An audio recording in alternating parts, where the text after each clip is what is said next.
Este es el primero de una serie de dos vídeos que dedicaremos a la intervención educativa en la mejora de la velocidad de procesamiento y la flexibilidad cognitiva. En este primer vídeo veremos algunas investigaciones publicadas acerca de este tópico bastante ilustrativas, y en la segunda parte veremos un ejemplo de intervención en primero de eso. Este campo es el menos estudiado del entrenamiento ejecutivo por dos razones fundamentales. En primer lugar, ocurre que las tareas de flexibilidad cognitiva o velocidad de procesamiento son estúpidamente simples en ocasiones, y los investigadores pues simplemente suponían que algo tan sencillo no podía redundar demasiado en una mejora significativa del entrenamiento ejecutivo, o menos aún en un transfer a la vida real. De hecho, las tareas de velocidad de procesamiento se utilizaban muchas veces como control activo para diseños en los que se ponía a prueba la eficacia del entrenamiento de la memoria de trabajo o la inhibición.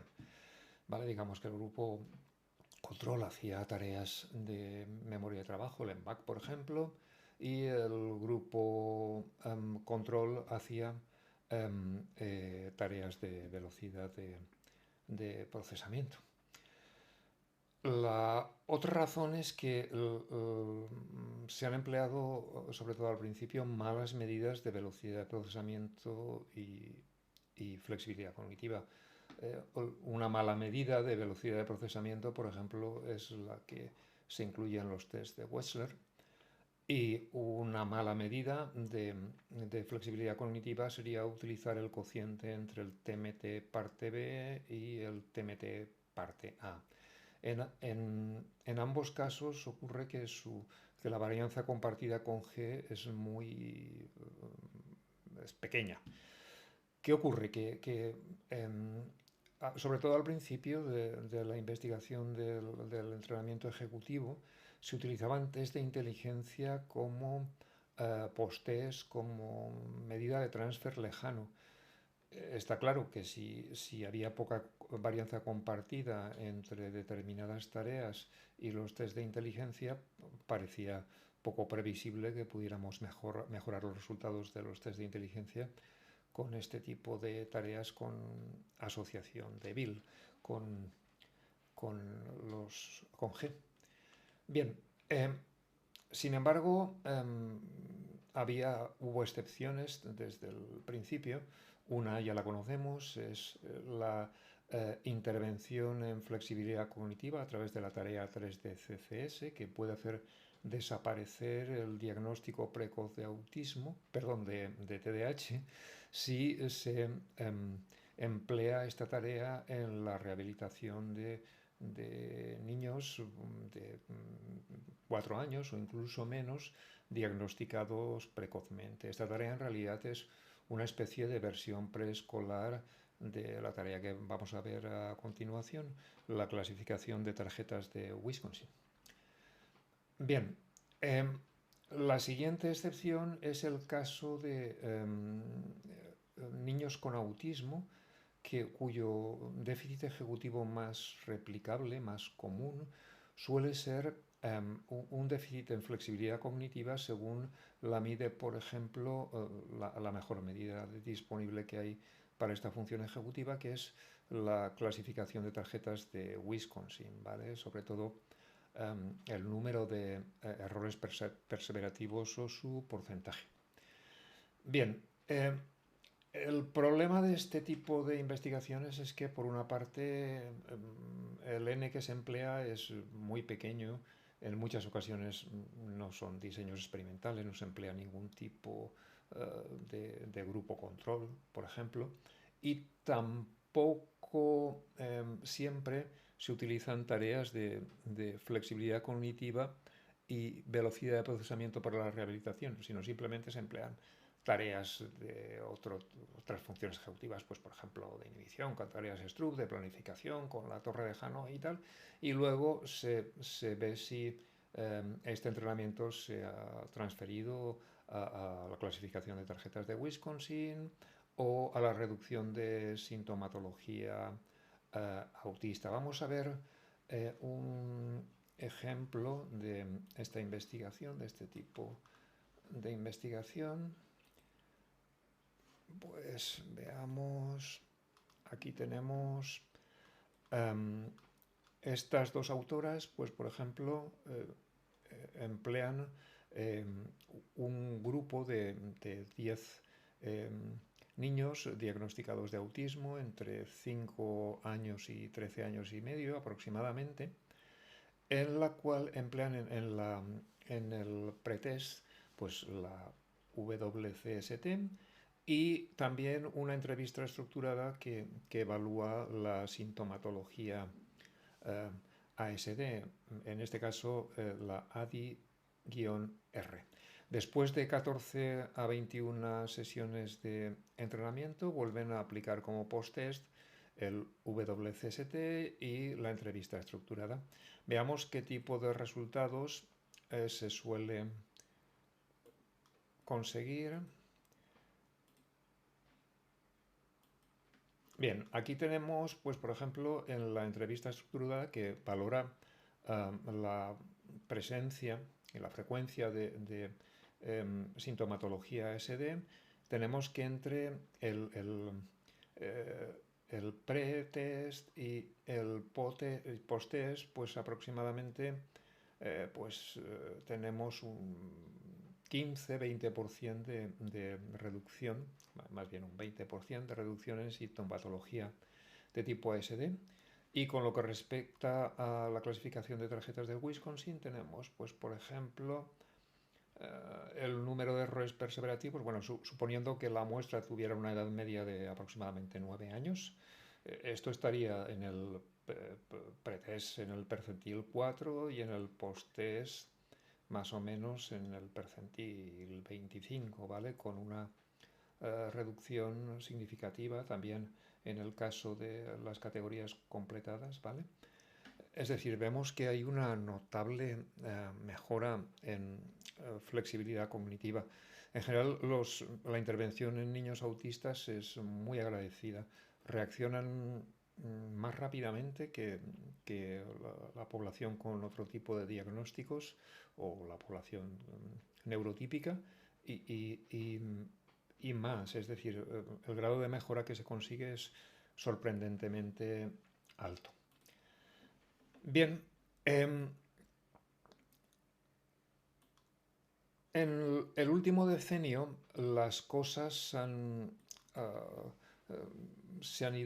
ido mejorando en el sentido de que ya no solo se estudiaban intervenciones en niños muy pequeños, sino que se ha empezado a estudiar en otros rangos de edad, incluso en edades muy avanzadas.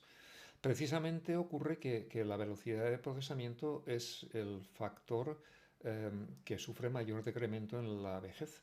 Por esa razón, los psicogerontólogos han empezado a, a emplear este tipo de tareas para ver si tenemos la capacidad de frenar ese deterioro en la velocidad de procesamiento y además esto se transfiere a la vida real.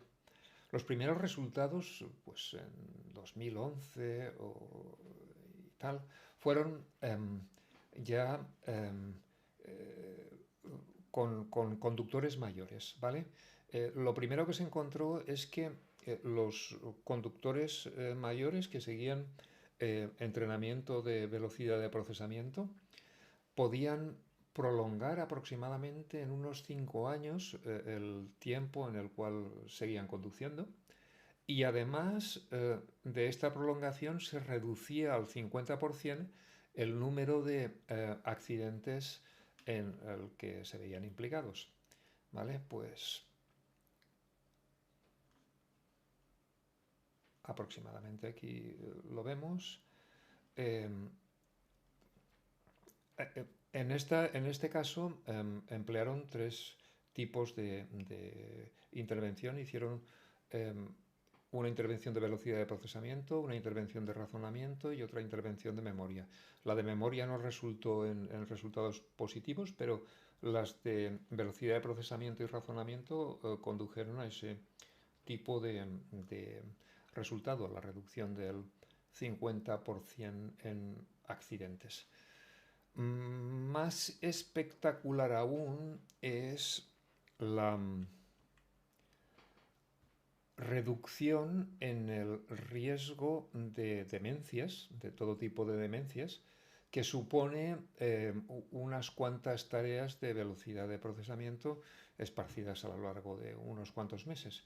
El tipo de reducción que se consigue es de casi el 30%, el 29% exactamente. Bien, lo que tenemos aquí es además un estudio increíble con 2.802 sujetos que recibieron en primer lugar 10 sesiones a lo largo de 6 semanas y luego recibieron una serie de sesiones de refuerzo, ¿vale? Esparcidas a lo largo de 3 años o una cosa así en total.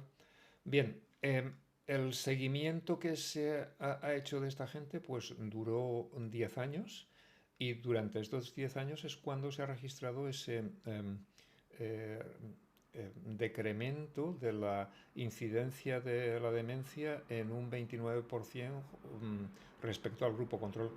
Además, aquí también se repitió los tres tipos de tratamiento: velocidad de procesamiento, razonamiento y memoria, y solo la intervención en velocidad de procesamiento registró la reducción en los casos de demencia, ¿vale? En este caso ni el razonamiento ni la memoria resultaron en este beneficio.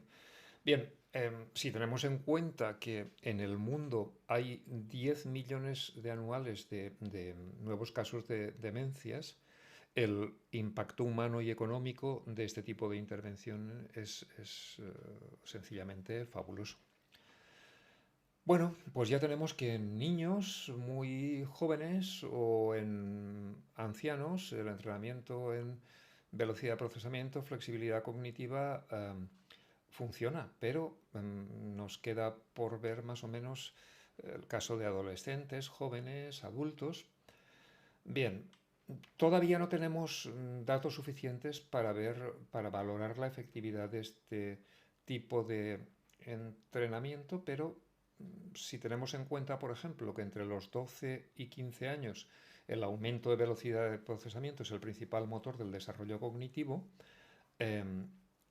deberíamos esperar que la intervención tuviera bastante efecto, y más aún si tenemos en cuenta que la plasticidad sináptica de los niños adolescentes es mucho mayor que el de las personas de edad avanzada. Bien, el primer ejemplo con adultos jóvenes, en este caso universitarios entre 18 y 28 años, fue el de Takeuchi, que empleó tareas de velocidad de procesamiento bastante largas, porque eran sesiones de 4 horas cada uno, fueron 5 sesiones, un total de 20 horas de entrenamiento adaptativo, es decir, a medida que los sujetos progresaban en la tarea se hacía algo más exigente. Como vemos aquí, los sujetos mejoraron, aquí hay 4 de las 10 tareas, mejoraron claramente en el tiempo que les costaba o en el número de ítems procesados en un intervalo dado de tiempo. Pero no solo mejoraron en las tareas, también hubo transfer lejano. En este caso hubo transfer lejano a tareas Stroop, también a una tarea aritmética compleja con tiempo limitado de resolución y a un test de inteligencia fluida. Además, las medidas de resonancia magnética funcional mostraron que las modificaciones en actividad y conectividad funcional fueron muy distintas de las que ocasiona el entrenamiento típico de la memoria de trabajo que se hace con una tarea de actualización, el MBAC o el Dual MBAC. Bien, una intervención muchísimo más ligera que la de Takeuchi es la de Julia Carbach en entrenamiento en flexibilidad, en este caso no en velocidad de procesamiento. Julia Carbach y sus colaboradores compararon la eficacia de 4 sesiones de alternancia de tareas en 3 grupos de edad. Un grupo de niños de 8 a 10 años, un grupo de adultos jóvenes y un grupo de adultos mayores. El grupo experimental entrenó clasificando tareas dependiendo de si mostraban en la regla 1 aviones o coches. Y cuando había que aplicar la regla 2, el número de imágenes, o de coches o de aviones. Y las reglas iban alternando en cada ensayo. Bueno, en realidad para medir la flexibilidad cognitiva se tiene que hacer primero un bloque de la regla 1, luego un bloque de la regla 2 y luego en el tercer bloque se produce la alternancia. Así podemos calcular el coste. Eso lo veremos en el vídeo siguiente. El grupo control realizó el mismo tipo de tareas, pero sin alternancia de tareas, sin alternancia de reglas. El contraste así evalúa de forma pura la eficacia de la alternancia de reglas al margen de la naturaleza de la tarea. Veamos qué resultados obtuvo Julia Carbach. Entonces, bien. Bien, lo que tenemos es que en la tarea mejoraron más los niños entre 8 y 10 años y las personas de 70 aproximadamente, y mejoraron menos las personas entre los adultos jóvenes, ¿de acuerdo? Una cosa que llama la atención es que el transfer cercano, en este caso al post-test, que es otra tarea de task switching, pero ligeramente diferente a la que se empleó durante el entrenamiento, es mayor el transfer cercano que el progreso en la propia tarea. Eso es algo que yo también he visto en el tipo de intervención que describiré en el vídeo siguiente. Bien, entonces, ¿qué conclusiones saca Julia Carbach de esto? Bien, pues la primera es que mejoraron más los grupos con menos rendimiento inicial, los niños y los adultos mayores, que dentro de los grupos mejoraron también más las personas con menos rendimiento inicial, y lo que os decía, que el transfer cercano pudo superar incluso el progreso en la propia tarea entrenada. Bien, entonces, ¿qué podemos esperar de este tipo de entrenamientos? Pues en el ámbito de la primaria y secundaria vamos a tener posiblemente mayor efecto en niños de primaria y en adolescentes más jóvenes que en adolescentes mayores. Eh, en principio, este tipo de entrenamientos, pues a partir de los 14 años, parece que va a perder bastante su eficacia, pero entre los 4 y los 13 años posiblemente sea una intervención que rinda buenos resultados. Y vamos a progresar más con personas, con alumnos que tengan niveles iniciales de velocidad de procesamiento o flexibilidad cognitiva menores. Y eso es precisamente lo que he visto en mi propia práctica, que os contaré en el vídeo siguiente. Eso es todo por este.